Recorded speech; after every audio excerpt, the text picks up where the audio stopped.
Copy fire. Yeah, you may go down to inspect the shot when the dust and fumes disappear. Okay. Yeah, then I'll come in. There you go. Perfect. Okay.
Yeah.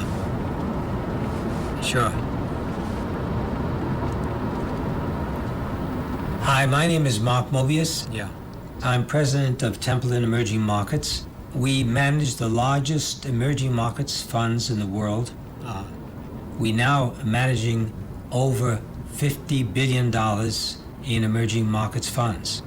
Right. Many of the people have been called me an investment guru, the father of emerging markets, the bald eagle. I don't mind these names, they're fine. But the reality is that we are just investing. We're trying our best to do well for our investors, to increase the assets that we have under management and investments which will benefit our investors. Oh, I see, yeah.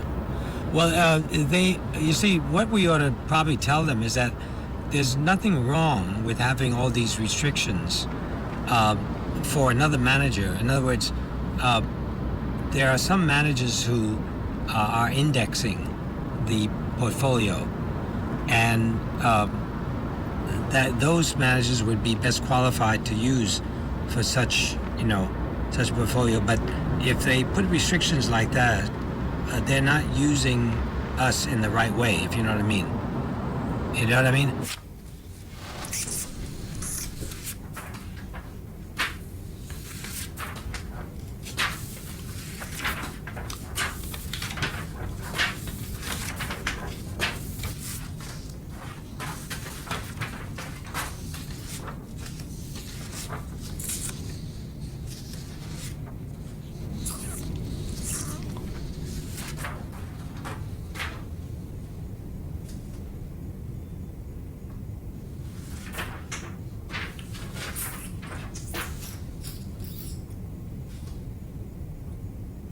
We are here in Singapore, we pay a very low tax.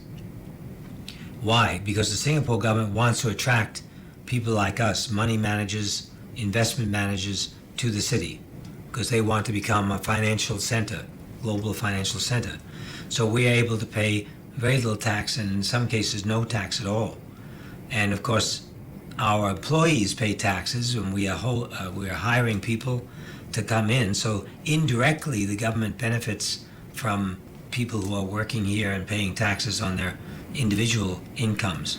Globalization has a very bad connotation, but actually globalization has proven to be very good for all countries around the world because it lowers the total cost of goods and services. If you have a competitive market on a global basis, it lowers costs for everyone and keeps inflation under control. So we think that this globalization trend is generally very, very good.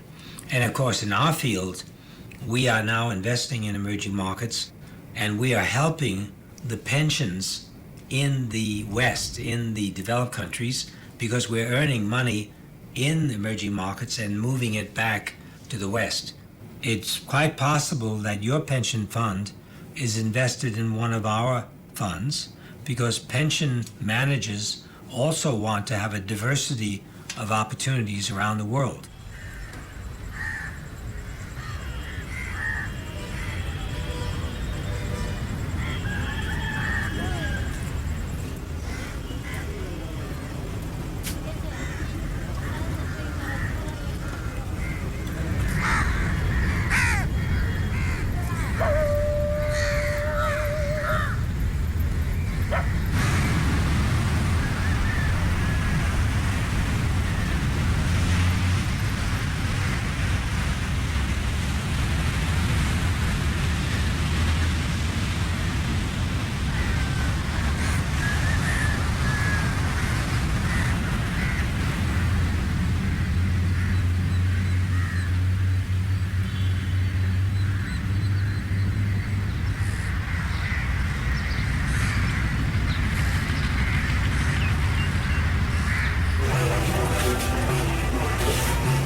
என்ன வேற ஆச்சும் பார்த்துருவாங்க இங்கே இந்த பையன் ஆற்றுல விழுந்து குச்சதுலேருந்தே என்ன விட மாட்டாங்க பையன்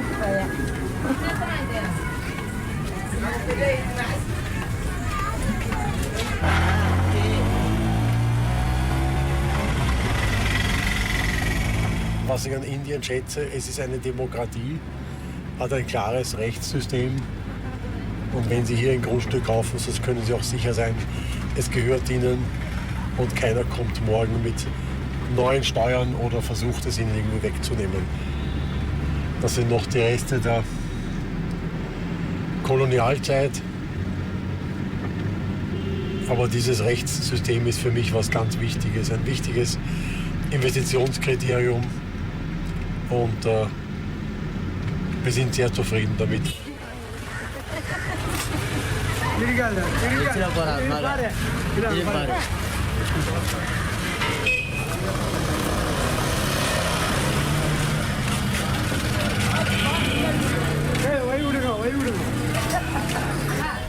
Mein Name ist Mirko Kovac, ich bin Österreicher und ich habe in den letzten 10 Jahren eine der größten österreichischen internationalen Industriegruppen aufgebaut.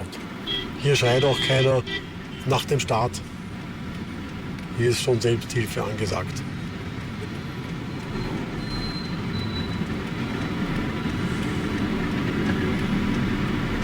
Also ich wundere mich immer wieder, wenn ich bei uns Diskussionen sehe, welche Sorgen wir vermeintlich haben und wie viel diskutiert wird, wem man was wegnehmen kann, besteuern kann.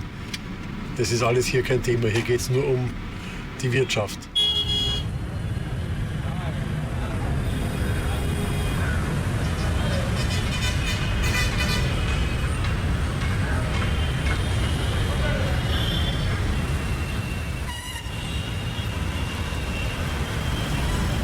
My name is Sujata Raju. I've completed BCom Commerce from the Madras University. We are here in Chennai, one of the biggest cities in India. It was formerly known as Madras. It is populated with 8 million people. 1/3 of the population lead a life like this. That is, they live in the banks of the rivers. Some of them lead even much a poor life on living on the pavements.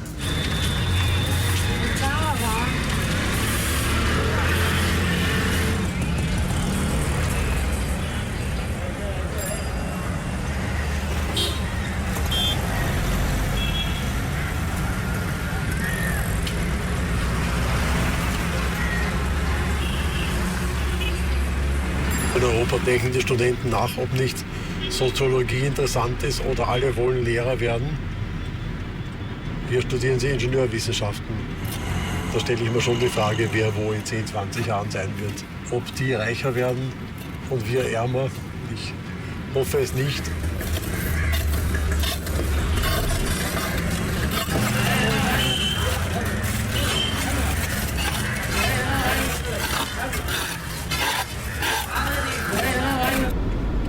Die Geldgeber, das heißt Finanziers unseres Unternehmens, sind wie bei allen börsennotierten Unternehmen Londoner Investoren, die Gelder von Pensionskassen und von Versicherungen verwalten. Das Werk ist schon zu klein. Wir überlegen, das Werk zu vervierfachen.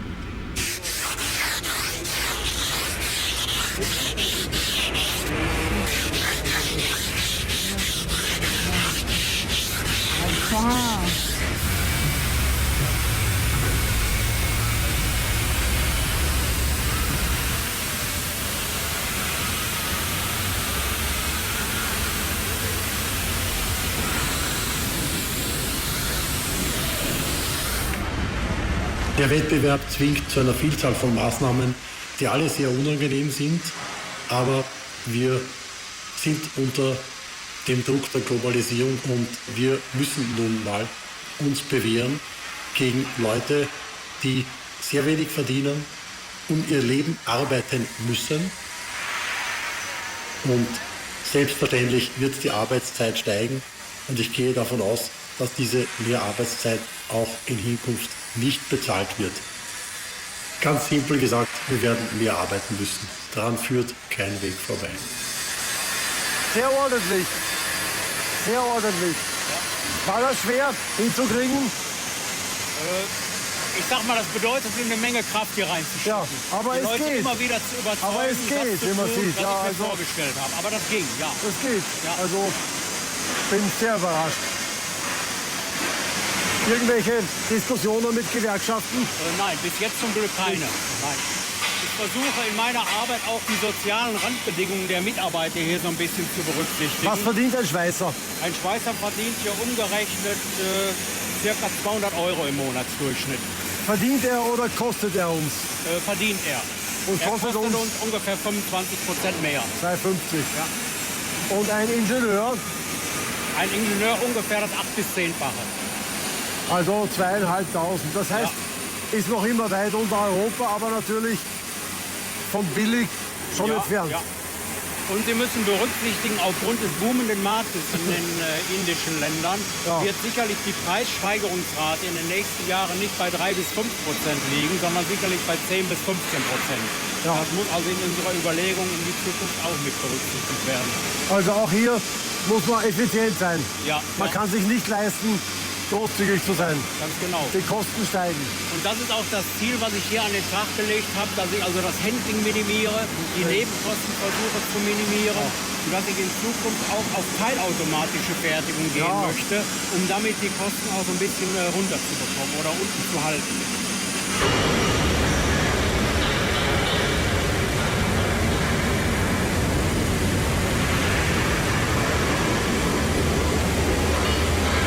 Still, This is the best thing, nothing like this.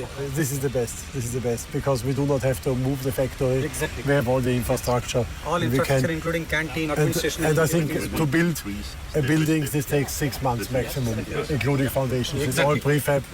Das muss man um jeden Preis kaufen. Es wird nur teurer. Billiger wird hier nichts. Das wird nicht billiger. Das heißt, not cheap anymore. No, it is not cheap. But we should buy it. We should buy it. We should buy it quickly because it will be only more expensive later on. It is true. It will not become less. See, the point is, since he knows that we are showing interest, immediately he is hiking. Okay, but I mean, you can tell him we have the option to go elsewhere. Okay, we will call them and then. I mean, it's all discuss. bargaining. We have the option to go elsewhere.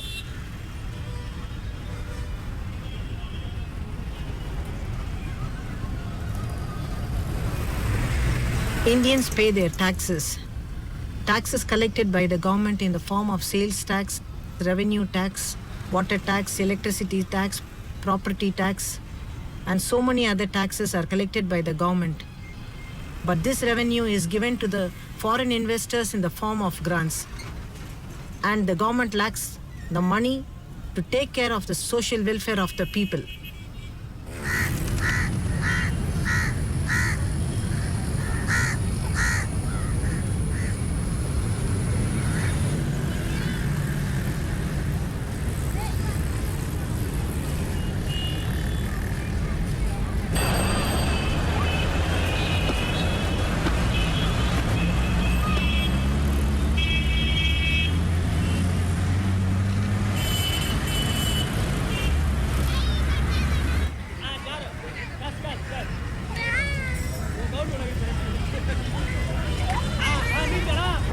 I don't know what these guys are telling them.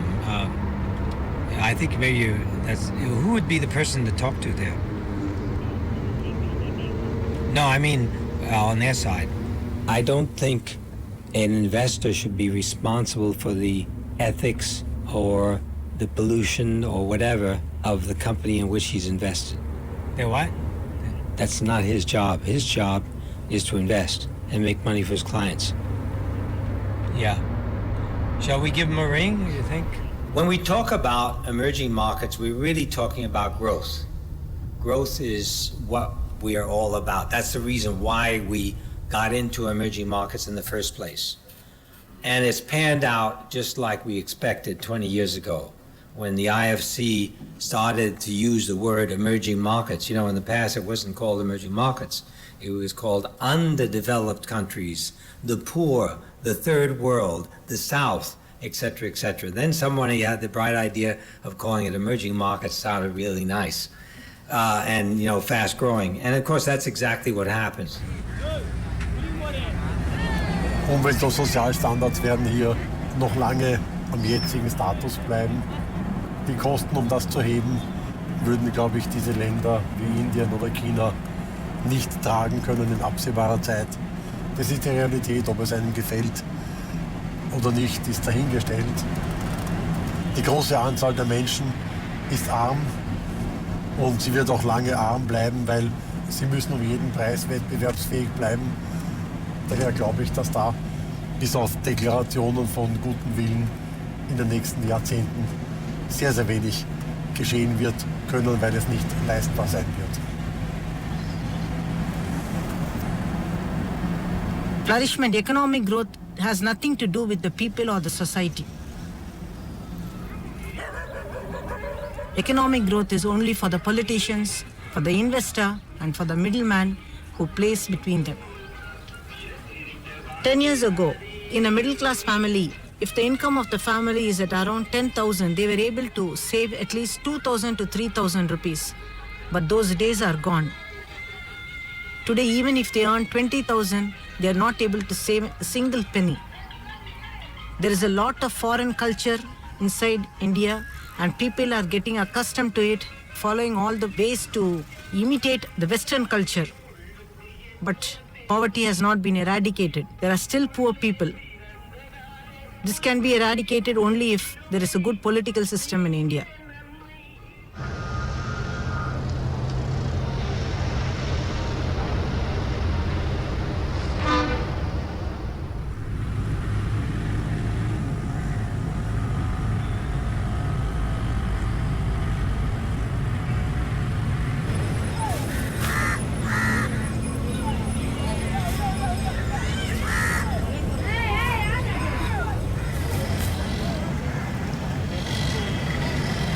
பேர் Kalaiselvan.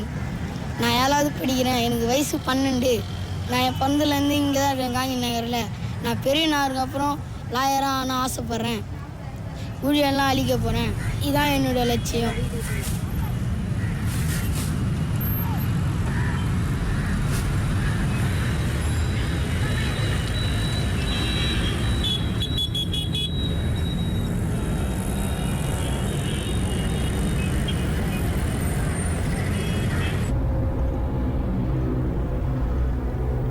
There was a famous saying that the best time to buy when there's blood on the streets.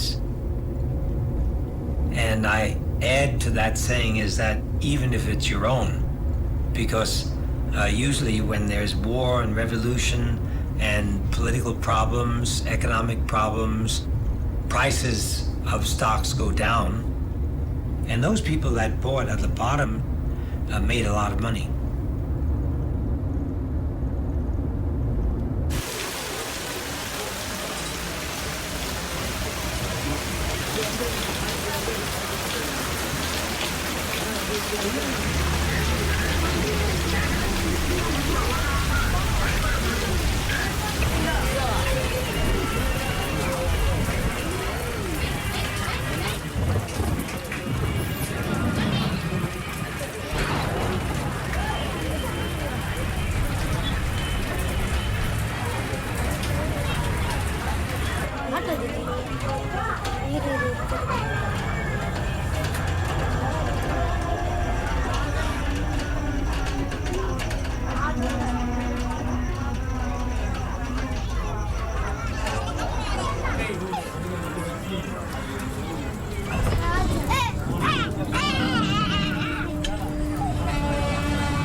Mein Name ist Gerhard Schwarz. Ich bin seit 14 Jahren Leiter der Wirtschaftsredaktion der Neuen Zürcher Zeitung.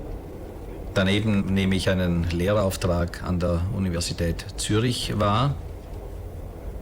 Eine meiner nebenamtlichen Tätigkeiten ist die Präsidentschaft der Friedrich August von Hayek Gesellschaft in Deutschland. Friedrich August von Hayek war der vielleicht wichtigste liberale Ökonom des 20. Jahrhunderts, in Österreich geboren, in England und Amerika und Deutschland tätig. Prochain arrêt, Lausanne. Les voyageurs à destination de Montreux et Sion sont priés de changer de train. Wir fahren jetzt hier vom Vevey am Genfersee hoch zum Mont Pelerin. Das heißt auf Deutsch übersetzt eigentlich der Pilgerberg, ist ein kleiner Weiler mit einigen wenigen großen Hotels. Und in diesem Mont Pelerin haben sich 1947 einige bedeutende europäische und amerikanische Denker getroffen, um über die Zukunft der westlichen Welt nachzudenken.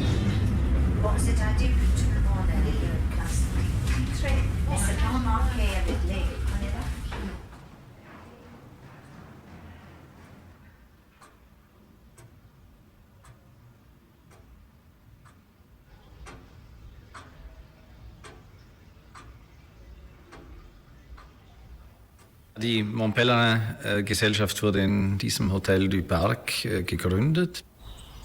Das Ziel der Gründer war, ein intellektuelles Netzwerk aufzuziehen. Man wollte nicht in die Politik hineingehen, sondern man wollte mit Ideen die Politik beeinflussen.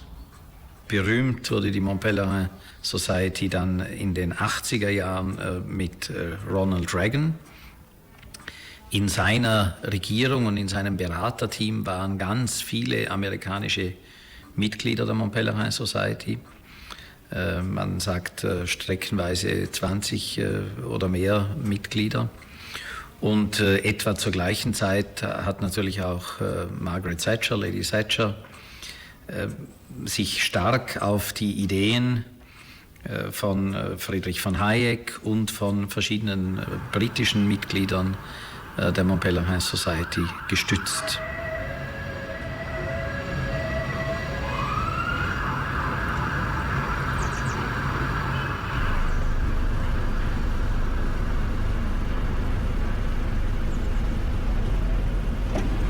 The City of London is the financial quarter of London.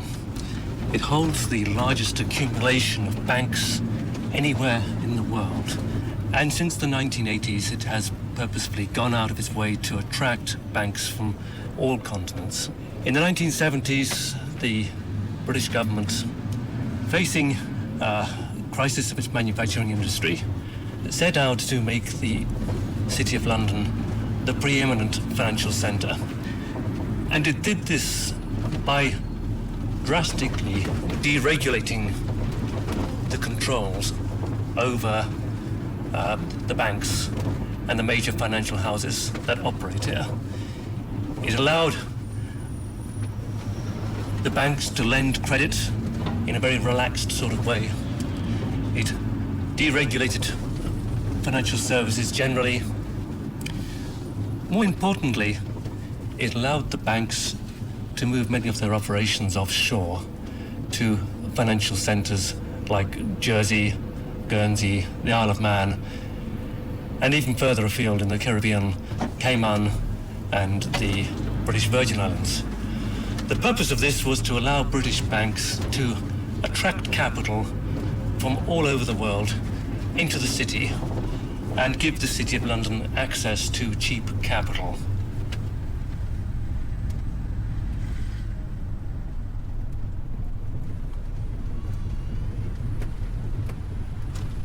The Washington Consensus goes back to the 1970s, when the International Monetary Fund and the World Bank set out on this project with 4 key strands of thinking.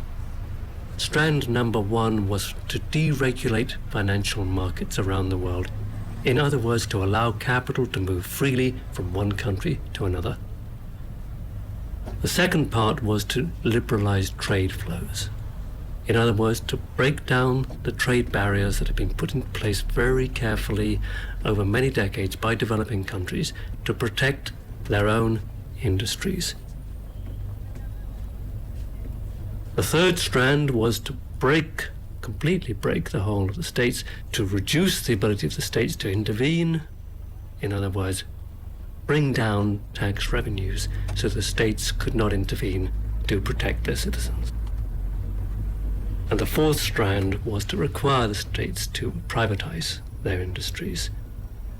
And by and large, that was done in such a way as to ensure that as the industries were privatised, they were sold at below their real value to external investors.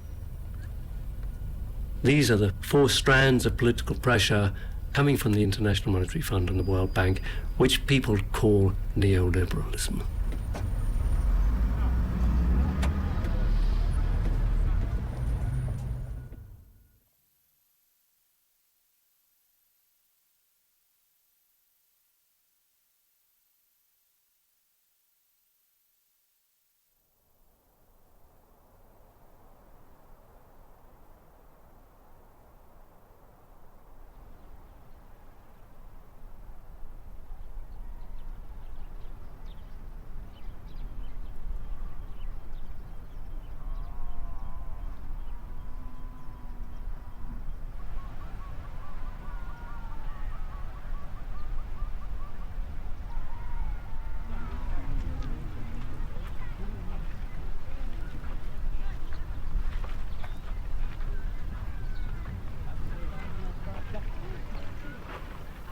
Ici, nous sommes à la porte du Sahel. Tous les sols sont abîmés. L'érosion est totale, avec même un ravinement. C'est le résultat de la monoculture du coton. Cela signifie tout simplement que le coton est parti, l'argent du coton est parti, il ne reste que cette terre aujourd'hui où rien ne peut être semé. Alors moi je m'appelle Yves Delille. Je suis un agronome de formation. J'ai aussi étudié à l'Institut universitaire d'études du développement à Genève. Ça fait un peu plus de 20 ans que moi je travaille dans le milieu rural et directement avec les producteurs agricoles. Alors, tu vois, 20 ans, c'est beaucoup. Alors, mais jusqu'à présent, je ne sens pas la situation évoluer vraiment de façon positive.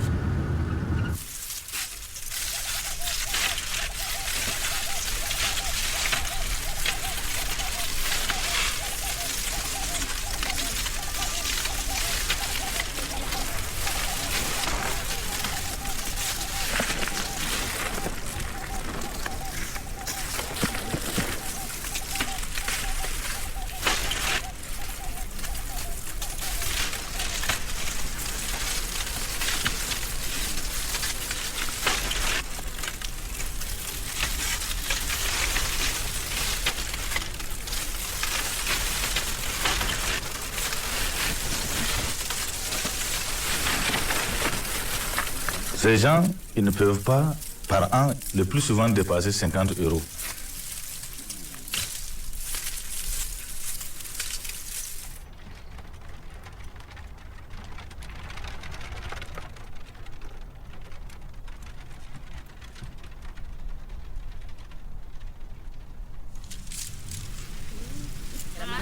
Tanke, ansidana. Mande he. Dabe kwani sani.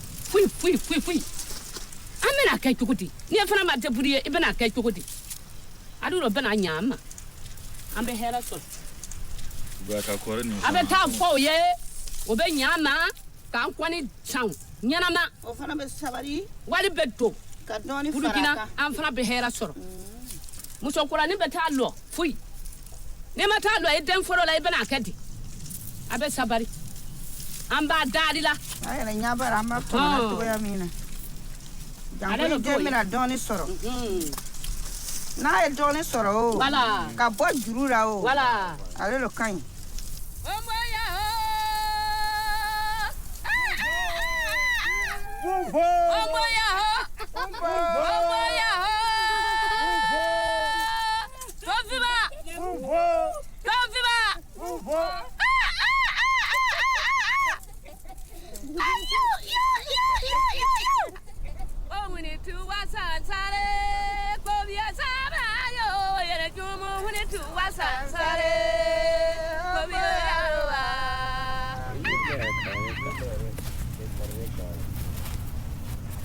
Le coton ici a la meilleure qualité du monde. Le coût de production ici est le plus bas du monde. Il est propre parce que tout le travail est fait à la main. Et curieusement, son prix est bas sur le marché mondial.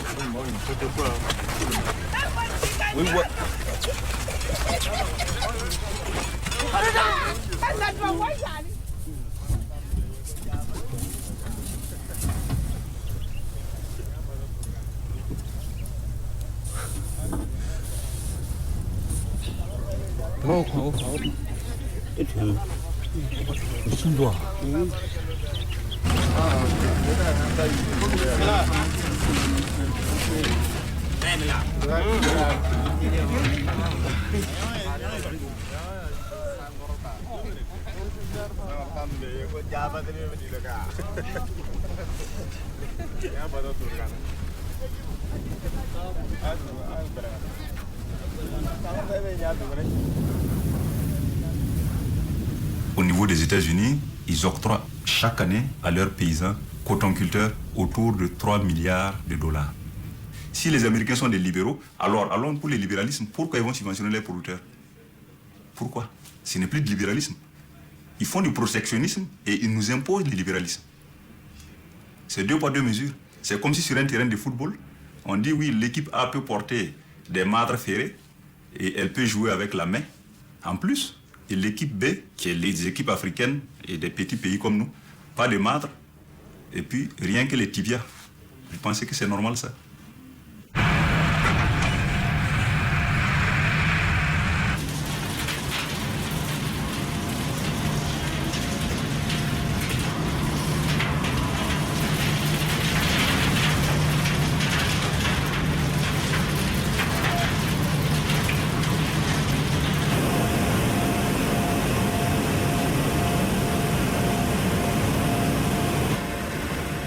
Autour des années 80, la Banque mondiale a imposé le programme d'ajustement structurel au Burkina Faso.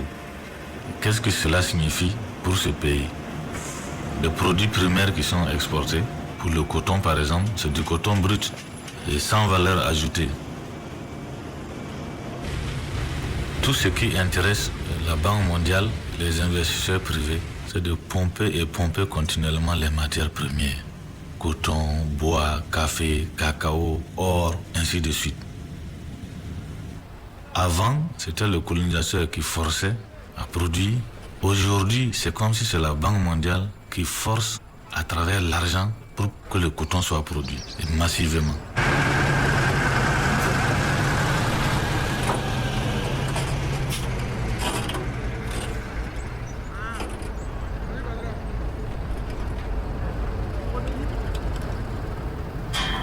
Qu'est-ce qu'il faut pour acheter des médicaments?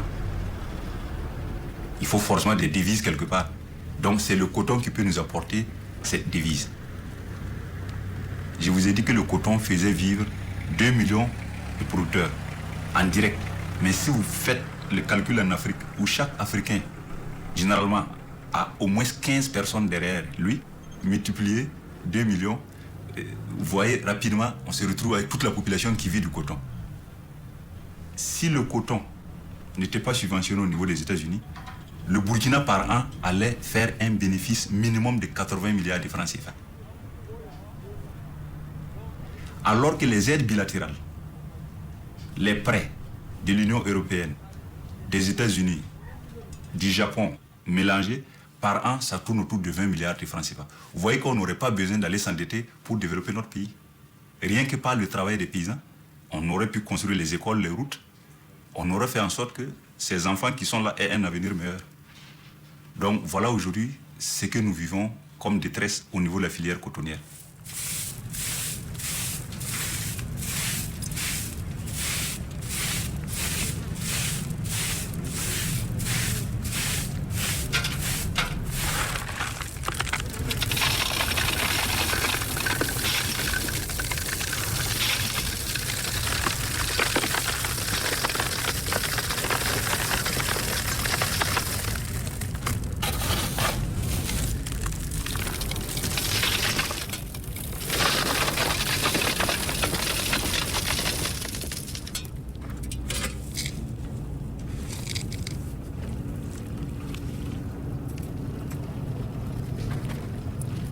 On remarque ici que plusieurs femmes vont donc balayer la terre, vanner cette terre et recueillir les graviers, les vendre pour avoir un peu de sous.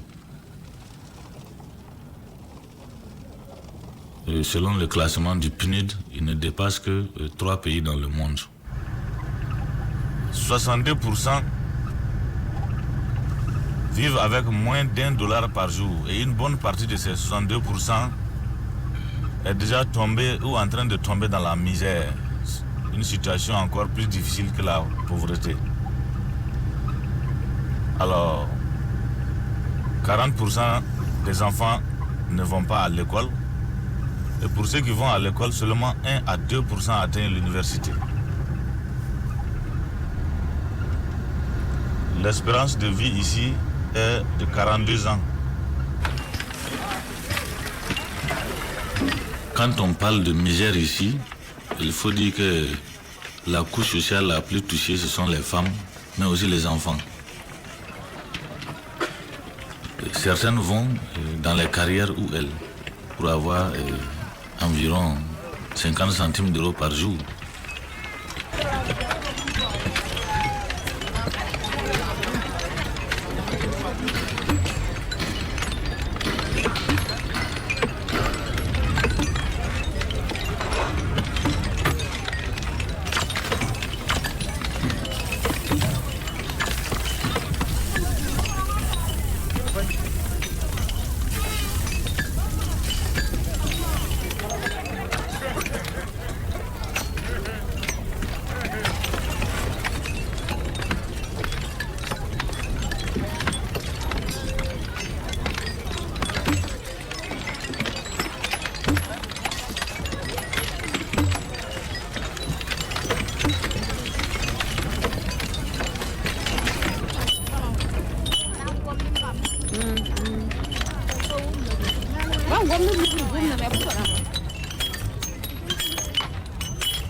Ça veut dire que nous sommes très très endettés.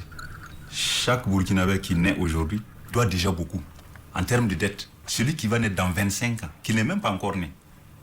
Autrement dit, aujourd'hui, si nous ne faisons pas du coton, chaque Africain, Burkinabé que vous voyez, pour le cas du Burkina, mais de façon globale, les pays de l'UEMOA, le Mali, le Bénin et autres, on va se retrouver tous en Europe, en migration. On n'a pas le choix que d'aller, on va vous envahir, c'est sûr. Mais si les Occidentaux qui subventionnent leur coton n'arrêtent pas, c'est sûr qu'on sera obligé d'abandonner. Et si nous nous abandonnons, ils n'ont qu'à construire des murs de 10 mètres de haut, nous viendrons en Europe.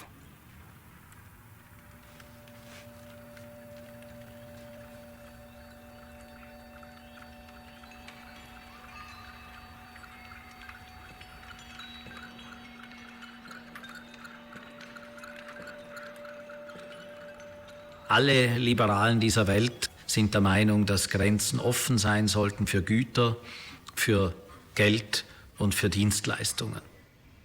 Schwieriger wird es bei Menschen.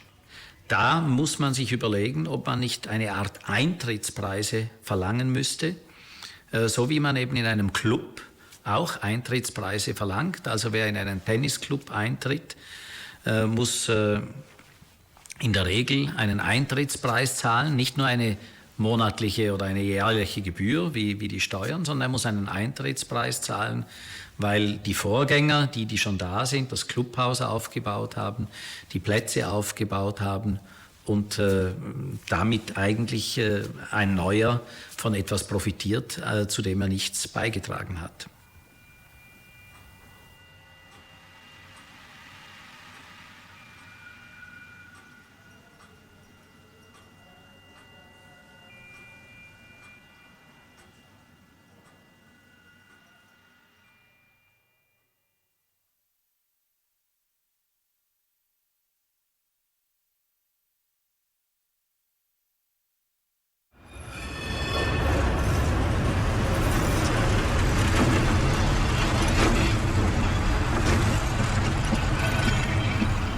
Seit ungefähr 20 Jahren sind die großen Kapitalgruppen und Banken und Investoren dazu übergegangen, sich in den öffentlichen Sachwerten festzukrallen.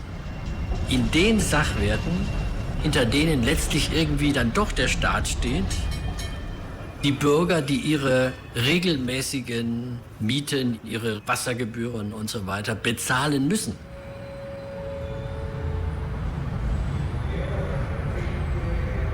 Das ist der Sinn der Privatisierung. Ja, wir fahren hier in der Straßenbahn der Wiener Linien und jeder Wiener Bürger nimmt natürlich an, dass die der Stadt Wien gehören, aber das ist überhaupt nicht so. Diese Straßenbahn gehört einem amerikanischen Investor.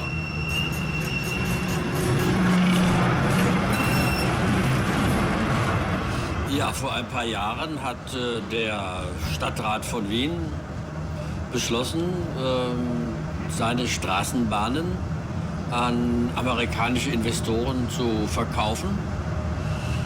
Dafür hat es viel Geld gegeben, über $1 Milliarde, aber das hat die Stadt Wien gar nicht bekommen.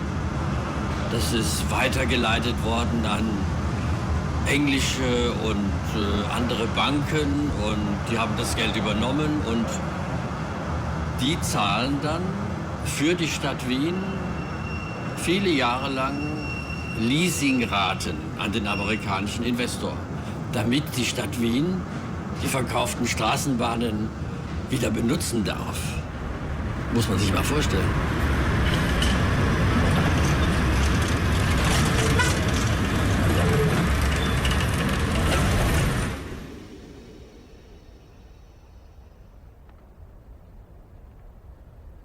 Der Staat ist die Gemeinschaft aller Menschen, die in diesem Staat leben. Der Staat sind wir. Das gilt zumindest für eine Demokratie. Und dieser Staat braucht, damit die Gesellschaft existieren kann, Gemeinschaftsgüter. Von Schulen bis Universitäten bis zu Verkehrseinrichtungen und vieles andere mehr. Vor diesem Hintergrund ist interessant, was mit der Privatisierung passiert und was dahinter steckt. Privatisierung kommt von privare. Privare ist ein lateinisches Wort, das heißt berauben. Wenn nun eine Privatisierung stattfindet, dann werden Gemeinschaftsgüter von privaten Interessen aufgekauft oder sogar verschenkt, was ja auch oft genug der Fall ist. Und das ist nichts anderes als eine Beraubung der Gemeinschaft. Man kann es noch zuspitzen. Hier wird die Gesellschaft enteignet von einem Privaten. Für eine Sache, die für einen Privaten interessant ist, das heißt, die für ihn profitträchtig ist.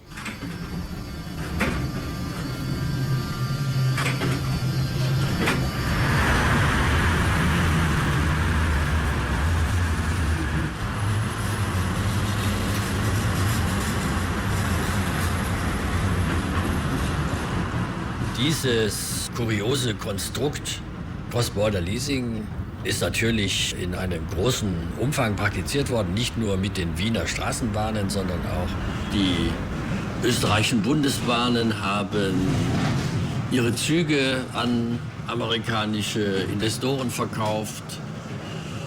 Die Stadt Innsbruck und andere Städte haben ihre Stadtwerke verkauft und das war natürlich, das ist ja alles Globalisierung, das war natürlich nicht nur in Österreich so, das war in Deutschland, in den Niederlanden, in ganz Europa war das so. Dass Politiker so etwas wie Cross-Bordering absegnen, hängt zum einen mit Unwissenheit zusammen der meisten Beteiligten. Und diejenigen, die es wissen, haben nur noch einen kurzen Karrierezeitraum im Blick, nach mir die Sintflut. Und dieses radikale Kurzzeitdenken, das heißt nicht mehr das Denken in längerfristigen Verantwortungskategorien, weil es dann von anderen abgearbeitet werden muss, was sie selbst hinterlassen, ist typisch für das gesamte neoliberale Zeitalter. Im neoliberalen Zeitalter ist alles verkürzt, alles. Das gesamte Denken und Handeln verkürzt auf die aktuelle Erhöhung, die aktuelle Erzielung einer höchstmöglichen Rendite, koste es, was es wolle.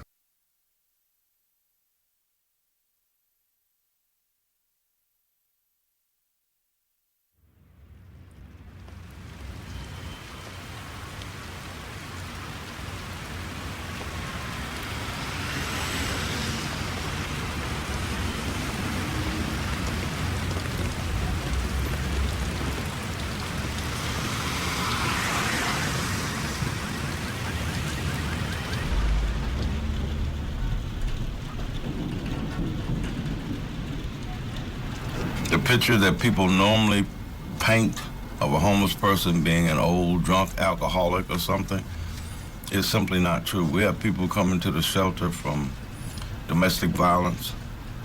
Houses have burned down, been part of a catastrophe such as Katrina, and they become homeless. We have people here with PhDs, master's degrees, and everything else.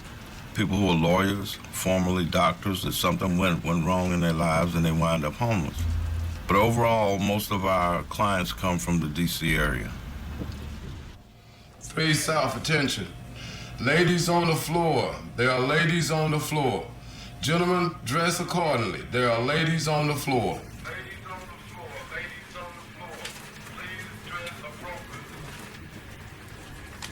Ladies on the floor, gentlemen, please close the bathroom doors and dress appropriately, please.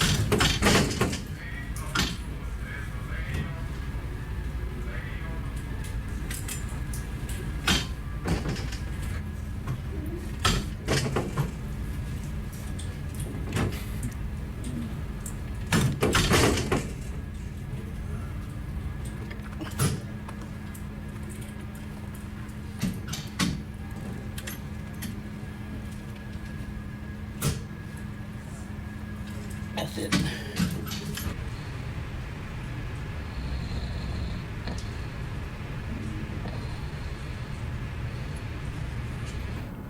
Many of the men, the older men, many of them have retired, have some type of benefits come in, but they don't make enough money to live anywhere because the price of living in the district has skyrocketed so high, some people simply cannot afford the apartments and the houses that they have out here.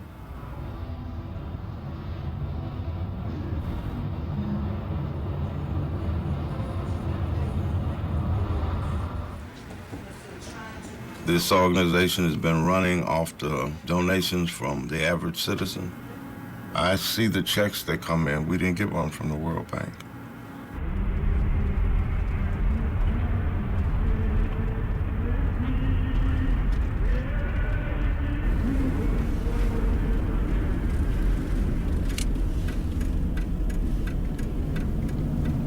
You can see the little side view of the White House with all of the barricades and security they have there. And about a block up the street, we have the World Bank coming up. And this is where I guess they deal with all foreign countries and money exchange. But I really don't have the slightest idea what actually goes on in there. And this is the World Bank.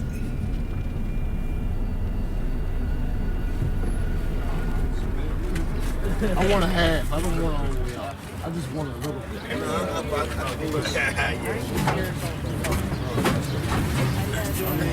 I think it's important for all of us to realize that the World Bank is really a United States bank. And many countries contribute to the World Bank. Germany or Austria, many European countries contribute to the bank. And our stockholders in the bank, they're theoretically owners in the World Bank. The fact of the matter is the United States controls the bank.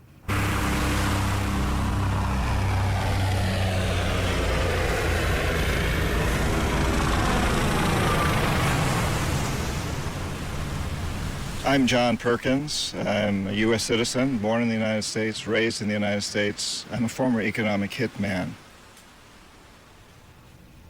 We work very much like some of the hitmen for the mafia because we're looking for a favor later. And mafia people have done this, and gangsters have done this for ages. We just do it on a very large level with governments, with countries, huge level. And we're much more professional. We do this in many ways, but perhaps the most common is that economic hitmen will identify a country that has resources our corporations covet, like oil. And then we arrange a huge loan to that country from the World Bank or one of its sister organizations. But the money never actually goes to the country. Instead, it goes to our own corporations to build big infrastructure projects in that country. Things that benefit a few very rich people in that country, as well as our own corporations, but don't help the majority of the people who are too poor. But these people, the poor people, are left holding a huge debt, and it's so huge that they can't possibly repay it. But in the process of trying to repay it, they create a situation where they can't afford to have good health programs or educational programs. So we economic hitmen go back in and we say, listen, you owe us a lot of money, you can't pay your debts, so give us a pound of flesh. Sell your oil real cheap to our oil companies, or vote with us on the next critical United Nations vote, or send troops in support of ours to someplace in the world, like Iraq. And in that way, we've really managed to create this empire. Because the fact of the matter is, we write the laws. We control the World Bank. We control the IMF. We even control the United Nations to a large degree. And so we write the laws. So the things economic hitmen are not illegal.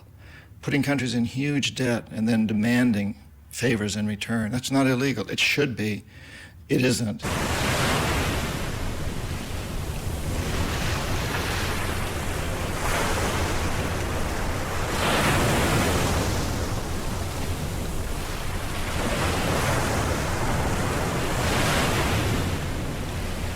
One of the characteristics of an empire is that it enforces its currency on the rest of the world. And we've really done that with the dollar. So in 1971, the United States had a tremendous amount of debt, and a lot of this was a result of the Vietnam War. And we were on the gold standard. So some of these other countries decided to call in their debts in gold because they didn't trust the dollar. Nixon refused to pay in gold, in fact took us off the gold standard because he knew he couldn't pay in gold. We didn't have the value. And so very quickly after that, we went on the oil standard. And I was a large part of that deal that we struck with Saudi Arabia, insisting that OPEC only sell oil in dollars.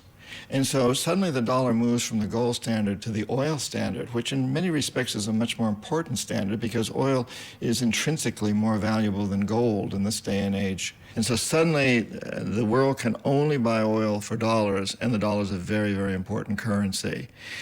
Today, the United States, once again, is a bankrupt country. We have huge amounts of debt, more debt than any country's ever had in the history of the world before.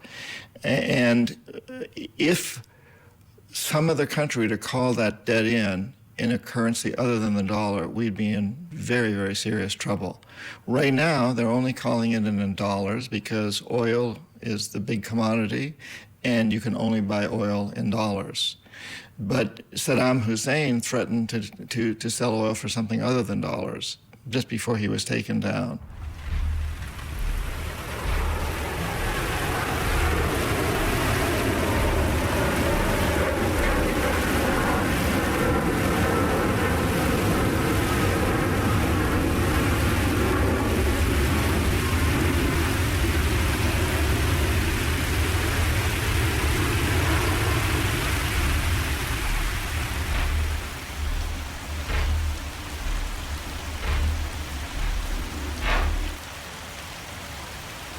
Sometimes we economic hitmen fail to corrupt leaders of other countries, as I failed with Omar Torrijos in Panama and Jaime Roldos in Ecuador. It doesn't often happen, but when it does, then the jackals are sent in. And these are people who overthrow governments or assassinate their leaders. So when I failed with Jaime Roldos in Ecuador and Omar Torrijos in Panama, the jackals went in and assassinated them. On the few occasions where neither the economic hitmen nor the jackals are successful, then and only then do we send in the military. And this is exactly what happened in Iraq. An economic hitman could not corrupt Saddam Hussein, could not bring him around. The jackals couldn't take him out, and so the military was sent in. The first time we sent the military in 1991, we destroyed his military and figured that he had been sufficiently chastised that now he would come around. And so during the 90s, the economic hitmen went back in to try to bring Saddam Hussein around, but he wouldn't give in. If he had, he'd still be running the country and we'd be selling him jets and tanks and everything else he wanted. But he didn't give in. The jackals couldn't assassinate him. His security forces were very good, and he had a lot of look-alike doubles, so his own security men didn't know whether they were guarding him or a double. So neither the economic hitmen nor the jackals succeeded the second time with Saddam Hussein, and at that point, we sent in the military again, and this time we took him out, and the rest is history.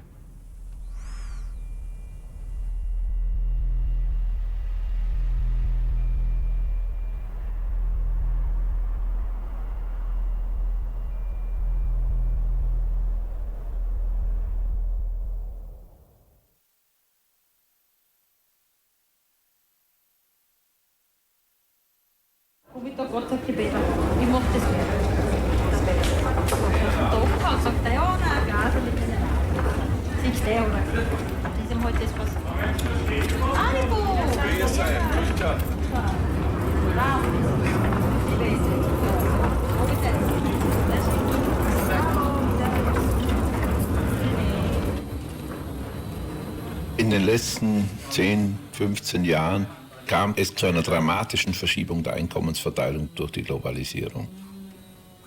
Die Millionen von Arbeitern, Facharbeitern und auch Angestellten sind unter Lohndruck gekommen, konnten ihre normalen Lohnforderungen nicht mehr durchsetzen und wurden durch die Globalisierung unter Druck gesetzt, auch zu billigeren Konditionen zu arbeiten, was dazu geführt hat, dass große Einkommensverschiebungen zugunsten des Kapitals stattgefunden haben.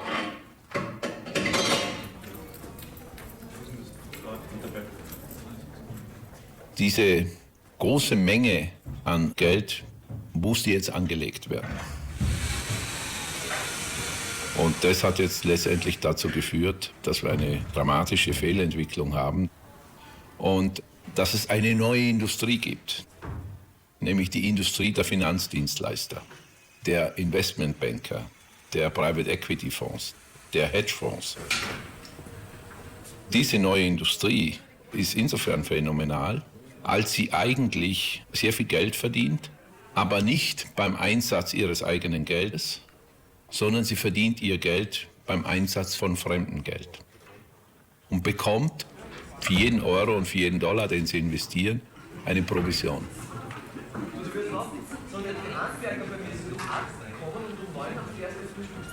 Köln ist schon durch die Anlage, durch die Lage am Rhein, hat schon auch was.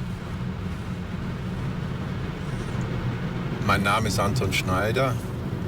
Ich bin Partner in einem mittelständischen Private Equity Fonds. Also das heißt, wir sammeln Kapital bei unseren Anlegern und investieren das mit unserem Geld gemeinsam eben in Unternehmen, die wir dann restrukturieren und nach einigen Jahren wieder verkaufen.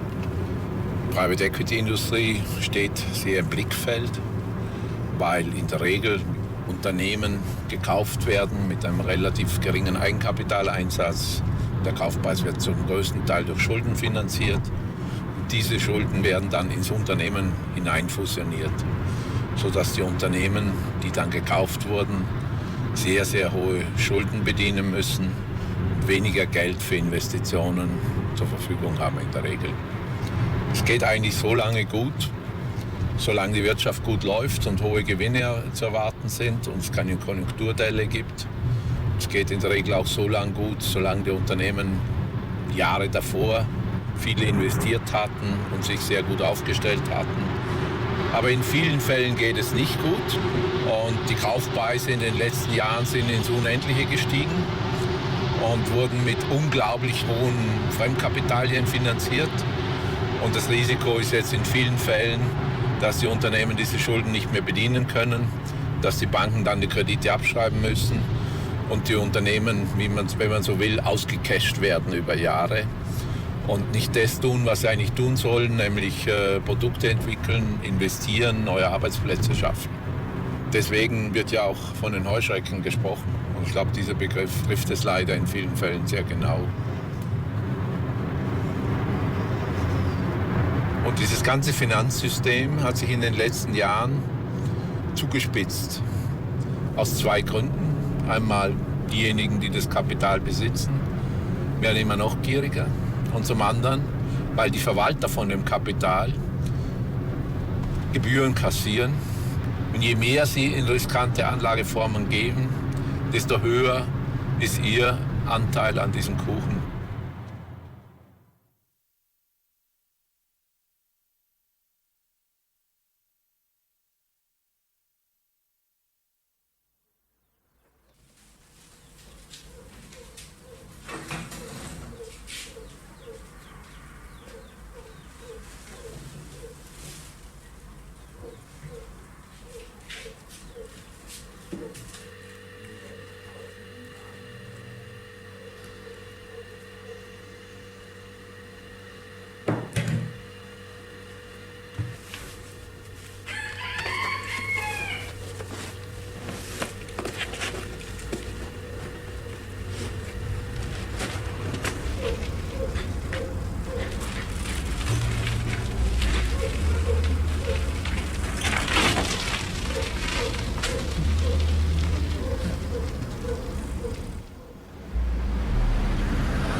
Buenos días, bienvenidos al Hotel del Algarrobico.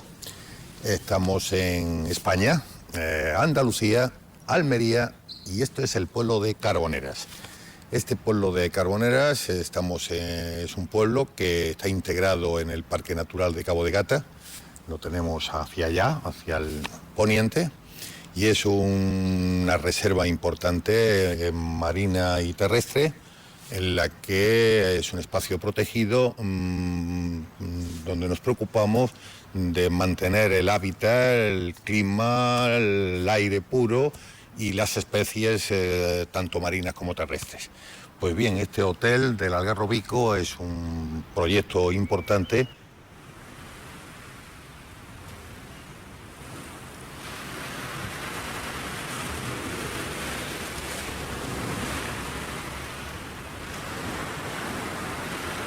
Este hotel es el primero de una serie de 7 hoteles que hay previstos en este entorno, que es compuesto de 3 sectores, en los que se complementa con un campo de golf y con una serie de viviendas que pretendemos que sean limitadas. Estamos hablando de unas 500 viviendas en la primera fase, posiblemente ampliables en el futuro a medio plazo de 1.500.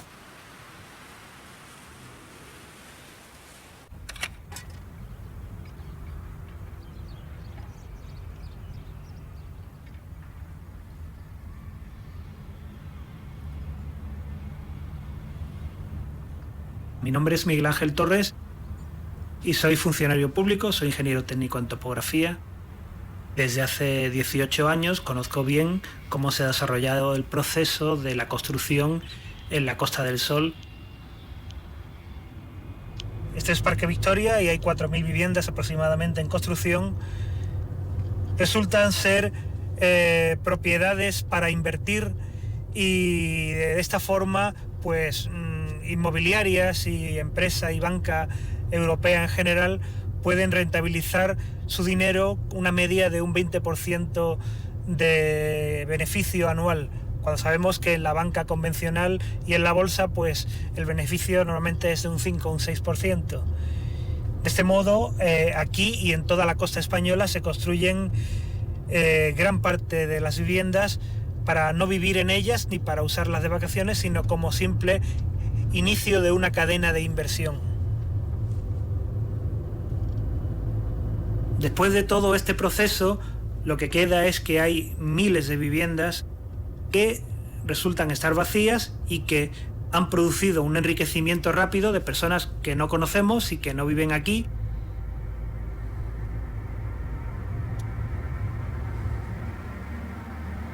Imagine a city designed from the beginning, a city designed for fun, a city designed not to be changed in the next 50 years. Imagine a place where 124,000 apartments could live with 1 million euros villas. Not together, but very close. Imagine an 85,000 square meters lake, including 75,000 square meters of commercial design on market style. Big enough to get lost during minimum 2-3 days, but not a classic city. This city will grow not around the church, as normally they used to do. They will not grow in several centuries. They will grow in few years. They will grow from a basic and very high design previously thought that is optimized from the beginning to be the biggest and the more luxurious resort in Europe.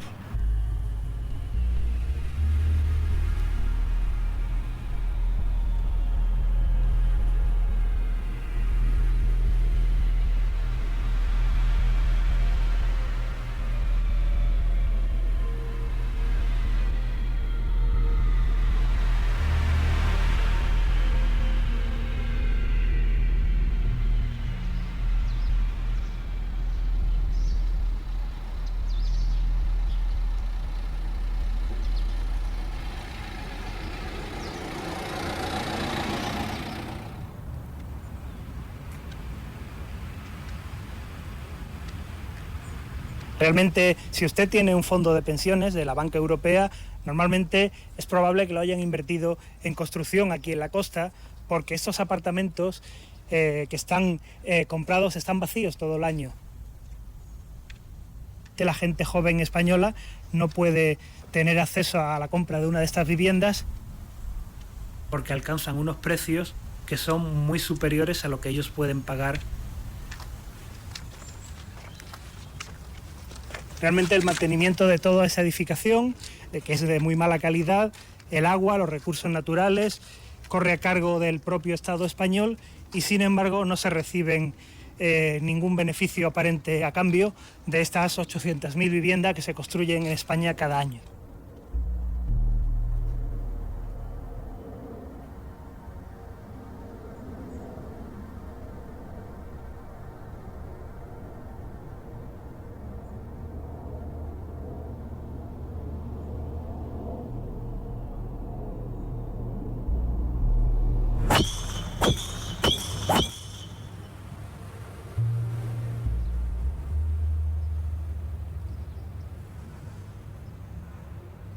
España es uno de los países del globo donde la burbuja inmobiliaria ha tenido un desarrollo más intenso en estos últimos 5 años.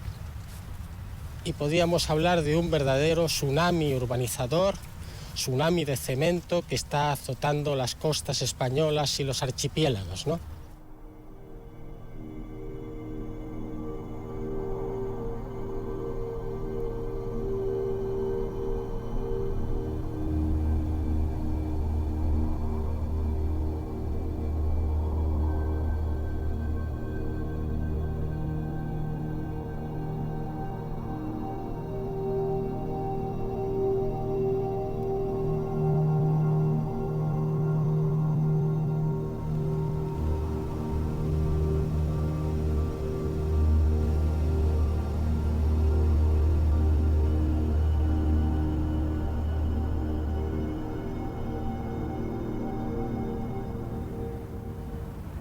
Estamos viendo aquí uno de estos desarrollos turísticos basados en campos de golf y desarrollos como este hay cientos en España, en un país en el que hay muy poca población que juega al golf, una enorme minoría. Entonces, ¿cómo se explica esto? Que hay una gran inversión extranjera, foránea, que invierte en productos de esta naturaleza porque se revalorizan sobre todo los desarrollos residenciales por estar al lado de un campo de golf.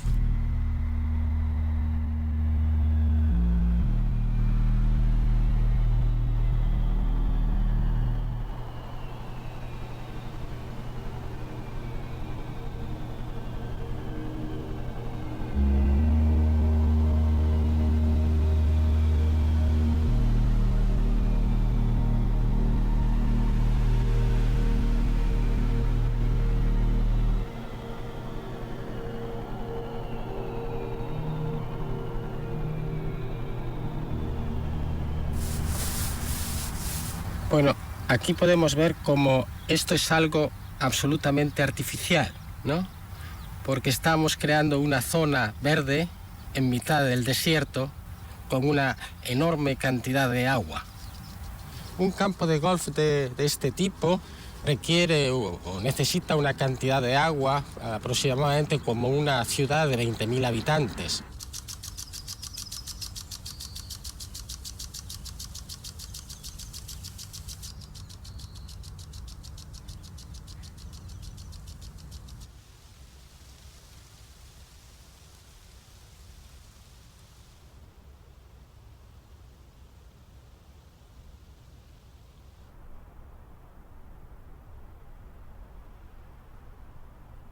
We could raise price 35% in a year. And it's very easy when you tell why, because we could, because we can.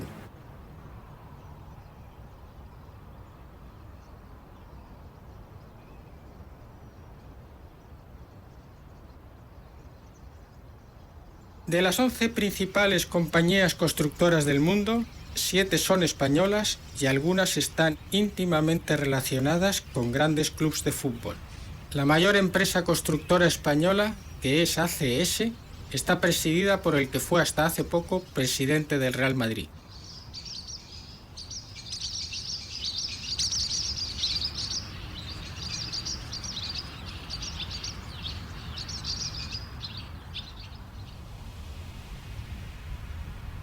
El grado de ocupación ya ha llegado a saturarse.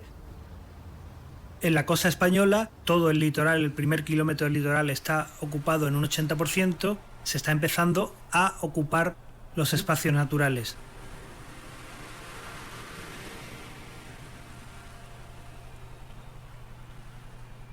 En estos momentos se encuentra la obra provisionalmente, dado que esta obra fue denunciada por un grupo ecologista bajo la premisa de que no reunía los requisitos de legalidad que eran preceptivos. Y espero y deseo que el juez, en fecha próxima, una vez verificada su legalidad, nos permita concluir la obra y abrir al público este hotel, para el cual ya se habían incluso realizado reservas con bastante antelación desde todos los puntos de Europa.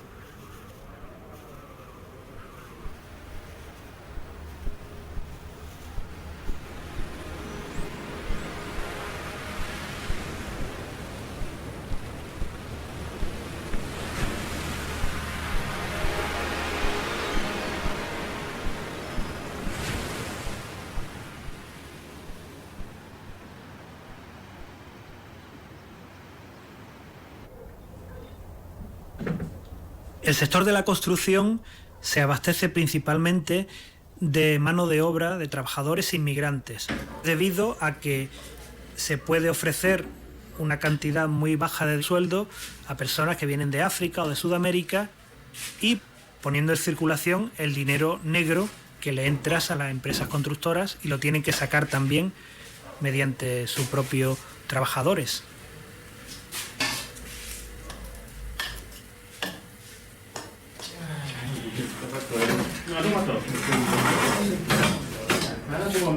No.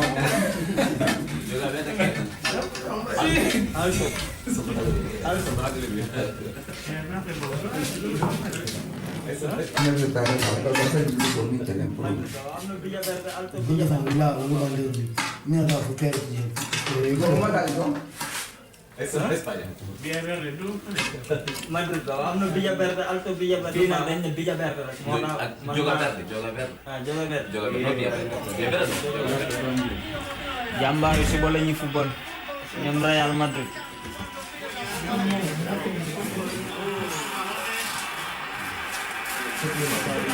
Pardon. Eso mismo.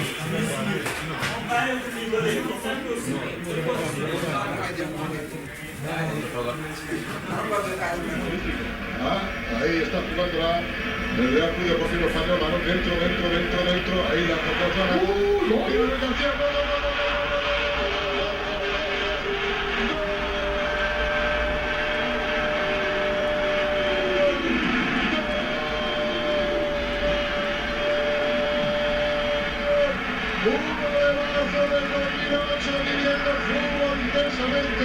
Otra manera de ver el fútbol. Luis García estuvo bicho.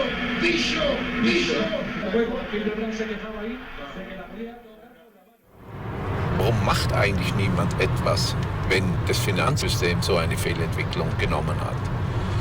Die Frage ist schwer zu beantworten, denn eigentlich leiden viele darunter. Die Volkswirtschaft, es besteht das Risiko, dass wir wieder eine Weltwirtschaftskrise bekommen. Und trotzdem, es passiert nichts, denn jetzt auch ein Jahr nach der Finanzkrise gibt es keine neuen Regulierungen. Es werden also diese Exzesse weiterhin ermöglicht. Im Gegenteil, es ist sogar noch öffentliches Geld in Form von Notenbankengeld dem System zur Verfügung gestellt worden, damit es nicht zusammenbricht. Das heißt, letztendlich wird das Geld der kleinen Leute dazu verwendet, um die Wetten abzusichern, damit die Wettsysteme, also die Spieler, die in dem System spielen, die Zocker könnte man auch sagen, die da herumzocken, auch weiterhin eine Basis haben, nämlich ihre Institute nicht bankrott gehen.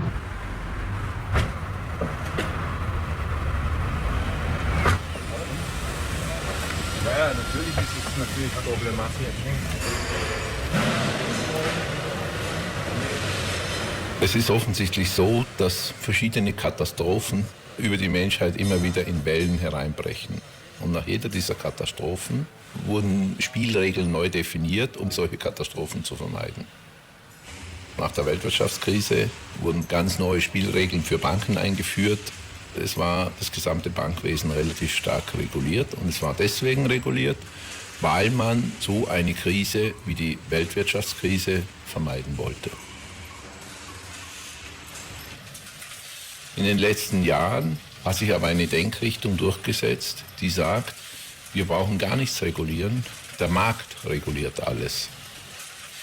Das heißt, die staatlichen Aufsichtsbehörden haben eigentlich toleriert, dass es für das Finanzsystem de facto keinerlei Vorschriften mehr gibt. Es ist eben alles vollständig liberalisiert worden. Diese Art der Finanzindustrie, die wir heute haben, die ist vollkommen sinnlos und gegen die Menschen gerichtet.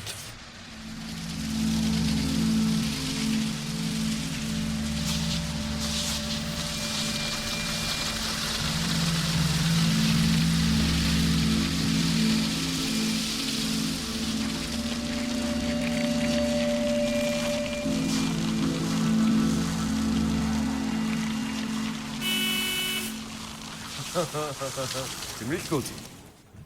Die Medien wählen heute das Spitzenpersonal aus. Sie zeigen den Daumen nach oben und nach unten.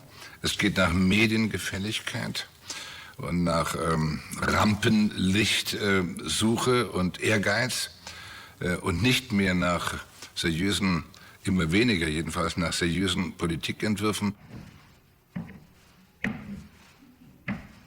In dieser Mediengefälligkeit steckt dann eine Anforderung, um ein Spitzenamt zu erreichen, die im diametralen Gegensatz steht zu den Anforderungen, die notwendig wären, eine politische Spitzenhand auszuüben. Das heißt, wir haben es mit immer mehr Attrappen zu tun, die an der Spitze der politischen Entscheidungsträgerschaft stehen und die dann sehr schnell zu Strohhelmen der Entwicklung werden, die von völlig anderen bestimmt wird.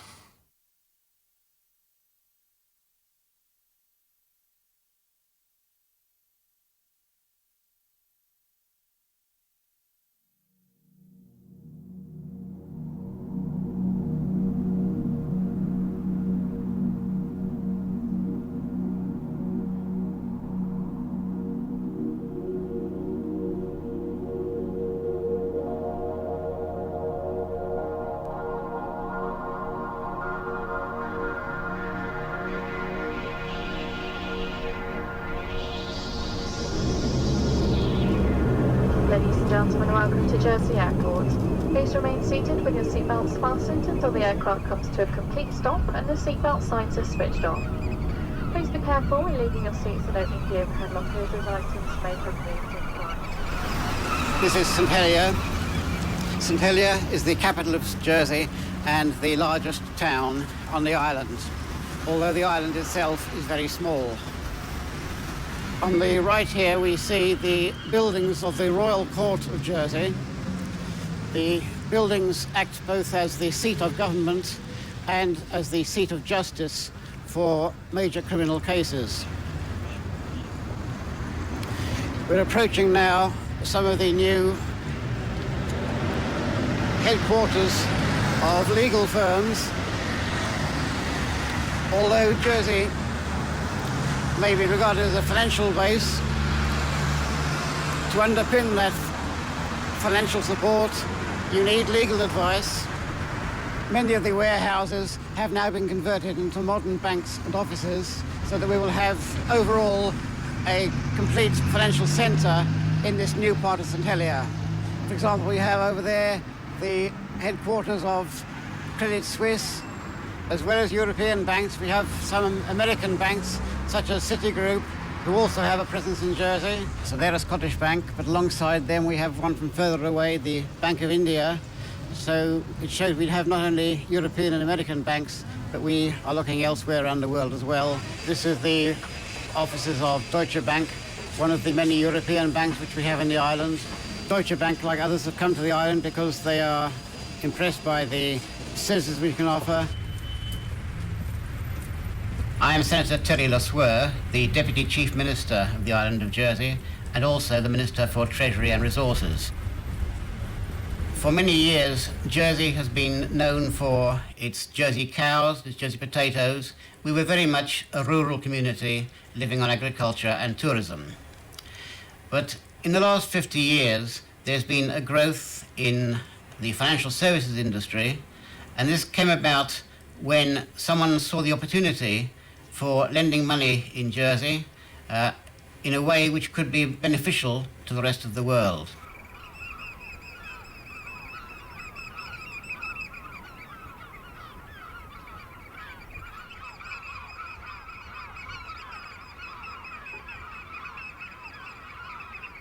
North of here, you can see the tax haven island of Guernsey on the horizon there.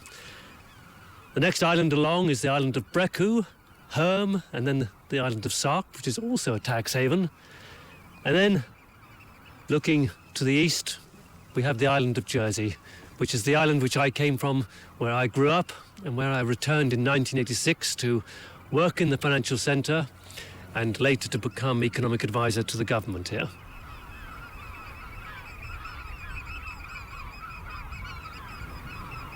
Jersey, currently, according to American estimates, has something of the order of $500 billion of personal wealth now held in banks on the island, coming from outside the island, and existing here on deposit accounts, which are no more than electronic accounts, because the money doesn't actually come to Jersey at all. It comes through Jersey and then on into the major financial centres of the world, particularly going towards London. What's Jersey's role in this? Jersey acts as what we call a secrecy jurisdiction. What it does is it provides, through offshore trusts and offshore companies, the ability for people from outside the island, particularly from Europe, but also Africa, Latin America, and Asia, to move their assets into the world's financial markets and to hide them, that is, to hide the ownership. And the ownership is hidden through offshore trusts, and this is one of the things that Jersey specialises in. Trusts are legal entities established in a jurisdiction like Jersey, where the person who creates the trust and who benefits from this trust does not need to disclose their identity at all. In fact, the only information that is disclosed about trusts in most cases is the name of the trust, and sometimes the lawyers who create the trusts. But the real people behind the trusts are not disclosed to anybody at all. And this makes Jersey a perfect place for people who want to hide money.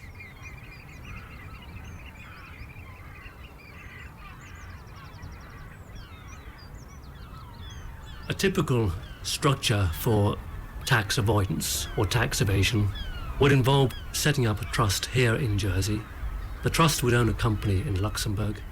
The company in Luxembourg would operate a bank account, which might be in Cayman, or it might be in Switzerland, or it might be in London. The point is you have 3 different jurisdictions. The idea is to mix and match different jurisdictions in order to maximize the secrecy in order to prevent investigation.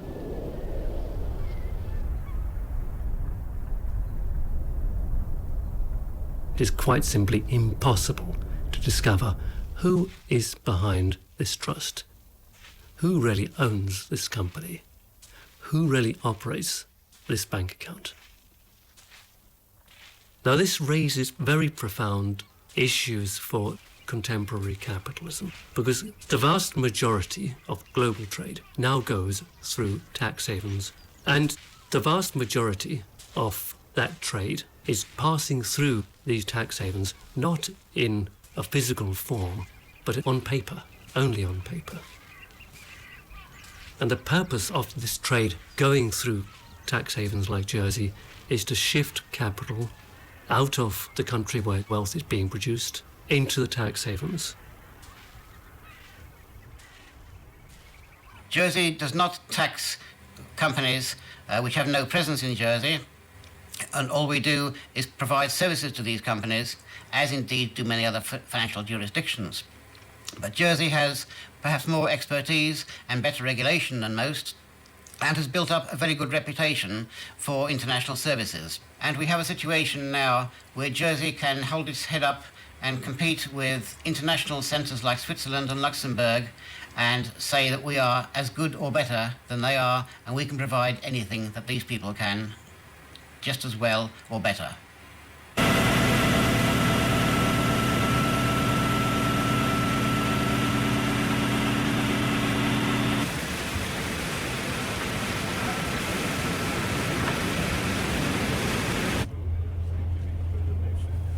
Unsere Haltung hier in der Schweiz ist, dass es einen ganz wichtigen Schutz der Privatsphäre gibt, dass dieser Schutz Teil einer liberalen Wirtschaftsordnung ist und dass man diesen Schutz der Privatsphäre nur aufheben darf bei besonders gravierenden Verstößen. Und wir erachten zwar Steuerhinterziehung als einen Verstoß, aber wir erachten ihn nicht als einen genügend gravierenden Verstoß, um dafür die Privatsphäre aufzuheben, sowohl der eigenen Bürger als auch der ausländischen Bürger. Es käme also der Schweiz nicht in den Sinn, zu sagen, wir schützen unsere eigenen Bürger vor dem Zugriff des Fiskus, aber wenn ausländische Bürger bei uns Geld deponieren, dann heben wir bei dem geringsten Verdacht, dass dieses Geld vielleicht nicht voll deklariert ist, sofort den Schutz der Privatsphäre auf.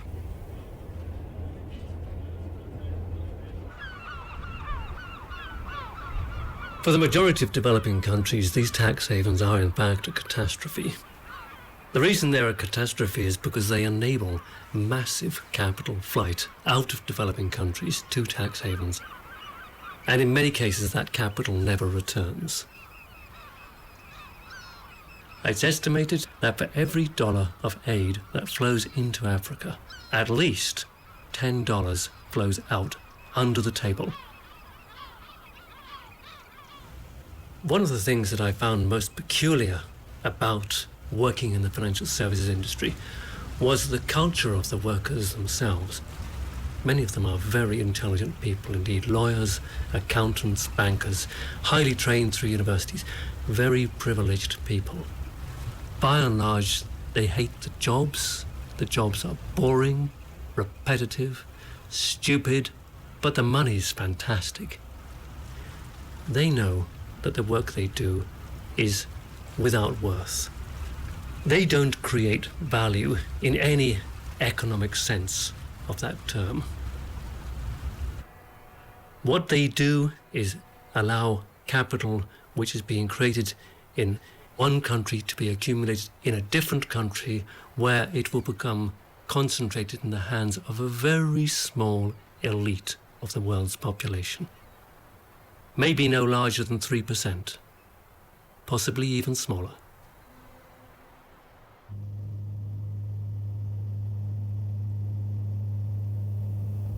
It's estimated that currently $11.5 trillion of private wealth is held offshore, managed from offshore, and avoids tax from offshore.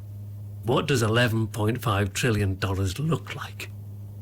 But to give you some idea of how big that figure is, if that wealth was earning quite a modest rate of return, let's say 7%, and if that income was taxed at a very modest rate of 30%, the governments of the world would have an additional $250 billion of revenue every year, which they could spend on alleviating poverty and achieving the United Nations Millennium Development Goals.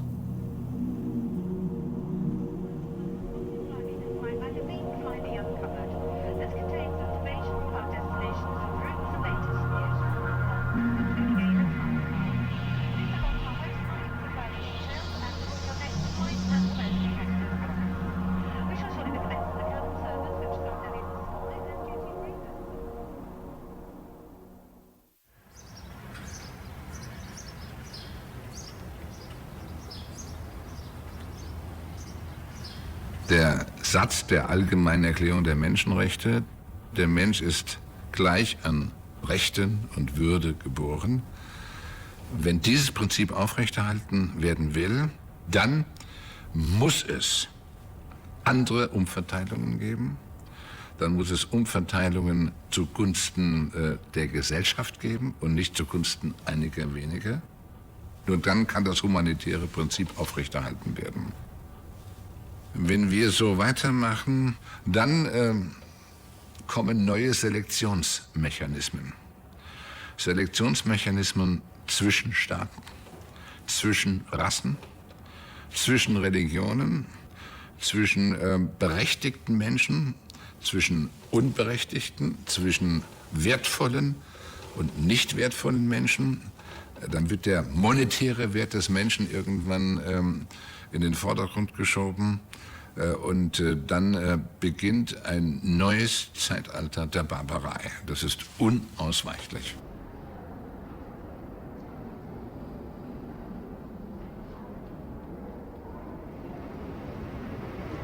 Letztlich zahlen es immer die ganz durchschnittlichen, normalen Bürger, der sogenannte kleine Mann oder die kleine Frau, die für sich als Einzelne auf diesen Prozess keinerlei Einfluss haben, es sei denn, sie organisieren sich und finden eine organisierte Vertretung ihrer Interessen, die mächtig genug ist, diesem Prozess entgegenzutreten.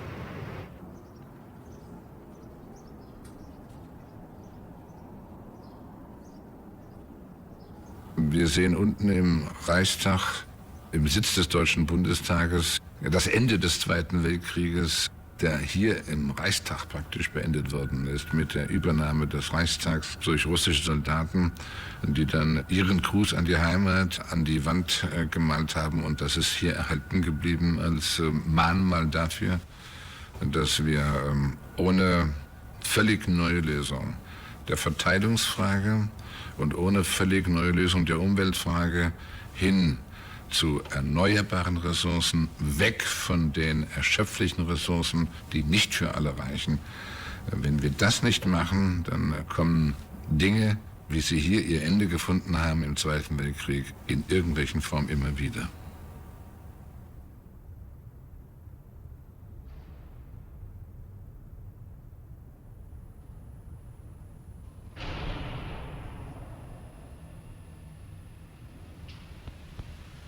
The end. And they translated it so badly, I got so mad I climbed up the wall, you know. The English translation, I don't now remember how it is, but the German is und die einen stehen im Dunkel und die anderen stehen im Licht und man sieht, and the ones stand in darkness and the others stand in the light. And you only see those who stand in the light. Those who stand in the darkness you don't see. Und man sieht nur, die im Licht stehen. Und man sieht nur, and one sees only, die im Licht stehen. Who in the light stand. Die im Dunkel, those in the darkness, sieht man nicht, one sees not.